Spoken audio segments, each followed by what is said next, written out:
കണ്ണൂർ നഗരത്തിൽ വിവിധ ക്രൈസ്തവ സമൂഹങ്ങളുടെ നേതൃത്വത്തിൽ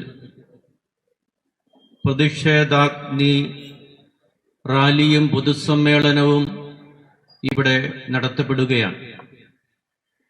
ഇതിലേക്ക് ഞങ്ങളെ വലിച്ചിഴച്ച ഭരണകൂടത്തോടും സംവിധാനങ്ങളോടുമുള്ള പ്രതിഷേധം ഞങ്ങളിവിടെ അറിയിക്കുന്നു. അതോടൊപ്പം തന്നെ അകാരണമായി പീഡിപ്പിക്കപ്പെട്ടും ജയിൽ ശിക്ഷ അനുഭവിച്ചും കഴിയുന്ന നമ്മുടെ പ്രിയപ്പെട്ട സഹോദരിമാർക്ക് എത്രയും പെട്ടെന്ന് മോചനം ലഭിക്കണമെന്ന് ഉത്തരവാദിത്വപ്പെട്ടവരോട്, സംസ്ഥാന കേന്ദ്ര ഗവൺമെന്റുകളോട് ഞങ്ങൾ അഭ്യർത്ഥിക്കുകയാണ്. ഇവിടെ ഈ ഒരു പ്രതിഷേധ റാലിയിൽ ഏറ്റവും കൂടുതൽ ആളുകൾ എന്ന നിലയിൽ നമ്മുടെ മുൻനിരയിലുള്ളത് ഈ രണ്ട് സഹോദരിമാരുടെ പ്രതിനിധികൾ എന്ന നിലയിലുള്ള നമ്മുടെ സിസ്റ്റേഴ്സാണ്.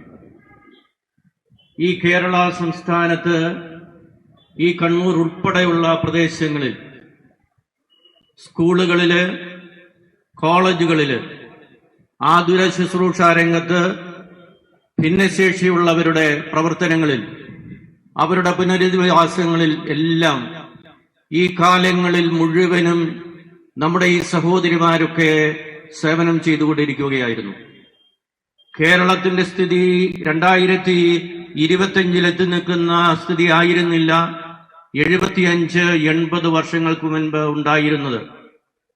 ആ സമയങ്ങളിലൊക്കെയും കാലഘട്ടങ്ങളിലൊക്കെയും വൈദികരുടെയും സമർപ്പിതരുടെയും നേതൃത്വത്തിൽ പാർശ്വവൽക്കരിക്കപ്പെട്ട, ഭിന്നശേഷിയുള്ള, സമൂഹത്തിലെ ഏറ്റവും സഹായം ആവശ്യമുള്ള ആളുകളിലേക്ക് ത്യാഗപൂർവമായിട്ടുള്ള സേവനം എത്തിച്ചവരാണ് നമ്മുടെ മുൻനിരയിലുള്ളത്.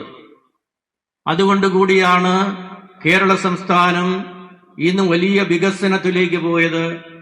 അതിനുള്ള സംഭാവനകൾ നമ്മുടേതായിട്ട് നമ്മൾ നൽകിയിട്ടുണ്ട്. നമ്മളൊക്കെയും സ്കൂളുകളും കോളേജുകളും നടത്തുന്നത് മതപരിവർത്തനത്തിനു വേണ്ടിയല്ല. എയ്ഡഡ് സ്കൂളും അൺഎയ്ഡഡ് സ്കൂളും കോളേജുകളും ഈ കേരള സംസ്ഥാനത്ത് നമ്മൾ നടത്തുന്നത് ഏതെങ്കിലും ഒരു വിഭാഗം ആളുകളെ ക്രിസ്തുമതം സ്വീകരിക്കുന്നതിനോ കൊണ്ടുവരുന്നതിനോ വേണ്ടിയല്ല. മറിച്ച് ഗുണപരമായ വിദ്യാഭ്യാസം, ആതുര ശുശ്രൂഷ രംഗത്ത് ഭിന്നശേഷിയുള്ളവരുടെ ഇടയിൽ അവർക്ക് വേണ്ട വിധത്തിലുള്ള ശുശ്രൂഷ ക്രിസ്തുവിന്റെ അനുയായികൾ എന്ന നിലയിൽ നൽകുവാനുള്ള പ്രതിജ്ഞാബദ്ധതയോടുകൂടിയാണ് നമ്മൾ ഈ രംഗത്ത് പ്രവർത്തിക്കുന്നത്. ഈ സ്ഥിതിയല്ല, ഇന്നത്തെ ഈ ഒരു സ്ഥിതിയല്ലല്ലോ ഛത്തീസ്ഗഡിലുള്ളത്. നമ്മുടെ പ്രിയപ്പെട്ട സഹോദരിമാര് അവിടെ ചെയ്യുന്ന സേവനം എന്ന് പറയുന്നത് അവിടുത്തെ നിരക്ഷരരായിട്ടുള്ള ആളുകൾക്ക്, സാമ്പത്തികമായിട്ട് പിന്നോക്കം നിൽക്കുന്ന വ്യക്തികൾക്ക്, രോഗികളായിട്ടുള്ളവര്, അതുപോലെ തന്നെ വിദ്യാഭ്യാസം തീരെയില്ലാത്ത ആളുകളിലേക്ക് വളരെ നിസ്വാർത്ഥമായിട്ടാണ് ഈ സഹോദരിമാര് ഇറങ്ങി പുറപ്പെടുന്നത്. അതൊരു മതപരിവർത്തനത്തിന് വേണ്ടിയല്ല. തീർച്ചയായിട്ടും ഭരണഘടന, ഇന്ത്യയിലെ ഭരണഘടന എന്ന് പറയുന്നത് ഏറ്റവും വിശിഷ്ടമായിട്ടുള്ളതാണ്. ലോകം മുഴുവൻ ആദരിക്കുന്ന, നമ്മുടെ ഏറ്റവും വലിയ ലോകത്തിന് കൊടുക്കുന്ന വലിയ സംഭാവനകളിൽ ഒന്ന് തന്നെയാണ് നമ്മുടെ ഭരണഘടന. അത് വിശുദ്ധമാണ്, അത് ഭാരതത്തിന്റെ ആത്മാവാണ്. മതേതരത്വം ഭാരതത്തിന്റെ ആത്മാവിൽ ഉൾച്ചേരുന്നതാണല്ലോ. അപ്പോൾ വിശിഷ്ടമായ ഭരണഘടന നിലവിലുള്ളപ്പോൾ മതേതരത്വത്തെക്കുറിച്ച് നമ്മൾ ചിന്തിക്കുമ്പോൾ ബഹുസ്വരതയുടെ ഒരു നാട്ടിൽ ഏത് വിഭാഗം ആളുകൾക്കും, അത് ന്യൂനപക്ഷത്തിനുൾപ്പെടെ എല്ലാവർക്കും ജീവിക്കാൻ അവകാശമുണ്ട്. അവരുടേതായ വിശ്വാസ സംഹിതകൾ അത് തുടരാനും പാലിക്കാനും മുന്നോട്ട് കൊണ്ടുപോകാനുള്ള അവകാശം നമ്മുടെ ഭരണഘടന നമുക്ക് നൽകുന്നതാണ്. അതുകൊണ്ടാണല്ലോ ഈ ഭാരതം ഇതേപോലെ എന്നും നിലനിൽക്കുന്നത്, ബഹുസ്വരതയുടെ ഇടങ്ങളിലും. അപ്പൊ അതുകൊണ്ട് ഇതൊരു അവകാശത്തിന്റെ പ്രശ്നമുണ്ട്. എല്ലാവർക്കും ജീവിക്കാൻ ഇവിടെ അവകാശമുണ്ട്. സ്വാതന്ത്ര്യം നമ്മുടെ അവകാശമാണ്. നമുക്ക് സഞ്ചരിക്കാനുള്ള അവകാശമുണ്ട്. നമ്മൾ വിശ്വസിക്കുന്ന മതം, നമുക്കത് വിശ്വസിച്ച് നിലനിൽക്കാനും അതിനെക്കുറിച്ച് പറയാനും നമുക്ക് അവകാശമുണ്ട്. അപ്പൊ അതൊക്കെ നിലനിൽക്കെ ഇങ്ങനെയുള്ള പ്രവർത്തനം, നിസ്വാർത്ഥമായ പ്രവർത്തനം നടത്തുന്നവരുടെ മേൽ ആൾക്കൂട്ട വിചാരണ നടത്തി അവർക്കെതിരായിട്ട് യാതൊരു തരത്തിലുള്ള ജാമ്യം കിട്ടാത്ത വിധത്തിൽ ഈ നിയമത്തെ കയ്യിലെടുത്ത് പ്രവർത്തിക്കുന്നവരുടെ പ്രവർത്തനങ്ങളെ നമ്മൾ അപലപിക്കേണ്ടതുണ്ട്. നമ്മൾ ഏതെങ്കിലും വിധത്തിൽ നിയമം കൈകാര്യം ചെയ്യേണ്ടവരല്ലല്ലോ. സ്വാഭാവികമായിട്ടും ഭരണഘടന ഉറപ്പു തരുന്ന കാര്യങ്ങൾ സ്വീകരിച്ചുകൊണ്ടും അംഗീകരിച്ചുകൊണ്ടും ബഹുമാനിച്ചുകൊണ്ടും മറ്റുള്ളവരെ ആദരിക്കുന്ന സംസ്കാരമാണല്ലോ ഭാരത സംസ്കാരത്തിനുള്ളത്. നമ്മുടെ ഭാരത സംസ്കാരത്തെക്കുറിച്ച് നമ്മൾ അഭിമാനിക്കുന്നവരാണ്. നമ്മൾ മാത്രമല്ല അതിന് അഭിമാനമുള്ളവര്. ലോകം മുഴുവനും ആദരിക്കുന്ന ഒരു സംസ്കാരമാണ് ഭാരതത്തിനുള്ളത്. ഇങ്ങനെയുള്ള പ്രവർത്തനങ്ങൾ നടക്കുമ്പോൾ നമ്മൾ അപമാനിതരാകുകയാണ്. ലോകത്തിന്റെ മുന്നിൽ നമ്മൾ അപമാനിതരാകുകയാണ്.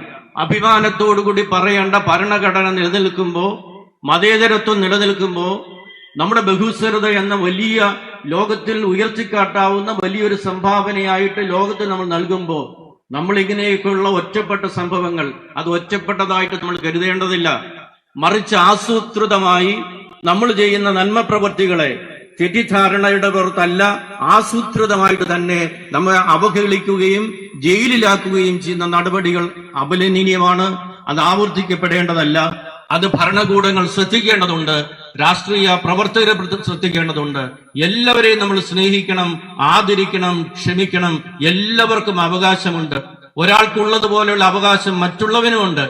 ഒരാൾക്കുള്ള വിശ്വാസം പോലെ തന്നെ അവനവന്റെ വിശ്വാസവും പാലിക്കപ്പെടേണ്ടതുണ്ട്. അതാണ് മതേതരത്വം എന്ന് പറയുന്നത്. അതാണ് പൗരന് ലഭിച്ചിരിക്കുന്ന നമ്മുടെ ഭരണഘടന വിഭാവനം ചെയ്യുന്ന സ്വാതന്ത്ര്യം എന്ന് പറയുന്നത്. അതൊക്കെ ഈ അവസരത്തിൽ നിഷേധിക്കപ്പെടുകയാണ്. ഈ സന്യാസിനിമാര് ചെയ്ത് എന്താണെന്ന് ഇവിടെ മുൻപ് പറഞ്ഞ പാമ്പ്ലാനി പിതാവും കുറുബശ്ശേരി പിതാവും ഒക്കെ സൂചിപ്പിച്ചു കഴിഞ്ഞു. അതുകൊണ്ട് ഞാൻ അതിലേക്ക് കടക്കുന്നില്ല. ഈ പ്രിയപ്പെട്ട സഹോദരിമാരെ, ഇത് നമ്മുടെ ഒരു ഐക്യദാർഢ്യമാണ്. ഈ സഹോദരിമാർ ഒറ്റപ്പെട്ടവരല്ല.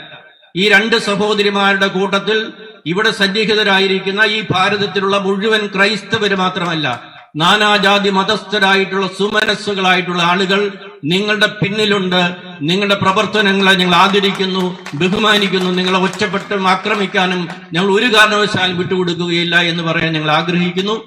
അതോടൊപ്പം തന്നെ ഇത് തീർച്ചയായിട്ടും പൊതുസമൂഹത്തിന്റെ മുന്നിൽ, ഈ ജനത്തിന്റെ മുന്നിൽ, ഭാരതീയരുടെ മുന്നിൽ ഇത് ഈ ഒരു പ്രവർത്തനങ്ങളെ അപലപിക്കേണ്ടതുണ്ട്. ഈ നമ്മുടെ പ്രിയപ്പെട്ട സഹോദരിമാർ എത്രയും പെട്ടെന്ന് പുറത്തു വരേണ്ടതുണ്ട്. നമ്മൾ ഒരുമിച്ച് നിൽക്കേണ്ടതുണ്ട്. നമുക്ക് ആരോടും വെറുപ്പും വിദ്വേഷവുമില്ല. അതാണ് ക്രിസ്തുനാഥൻ നമ്മളെ പഠിപ്പിച്ചിരിക്കുന്നത്. അതുകൊണ്ട് നമ്മൾ ഒരുമിച്ച് ഭാരതത്തിന്റെ സംസ്കൃതിയിൽ, ഭാരതത്തിന്റെ സംസ്കാരം നിലനിർത്തുന്നതിൽ, ദേശീയ ബോധം നിലനിർത്തുന്നതിൽ, ഭരണഘടന ഉറപ്പുതരുന്ന അവകാശം സംരക്ഷിക്കുന്നതിൽ കൂട്ടായിട്ട് പ്രവർത്തിക്കാം.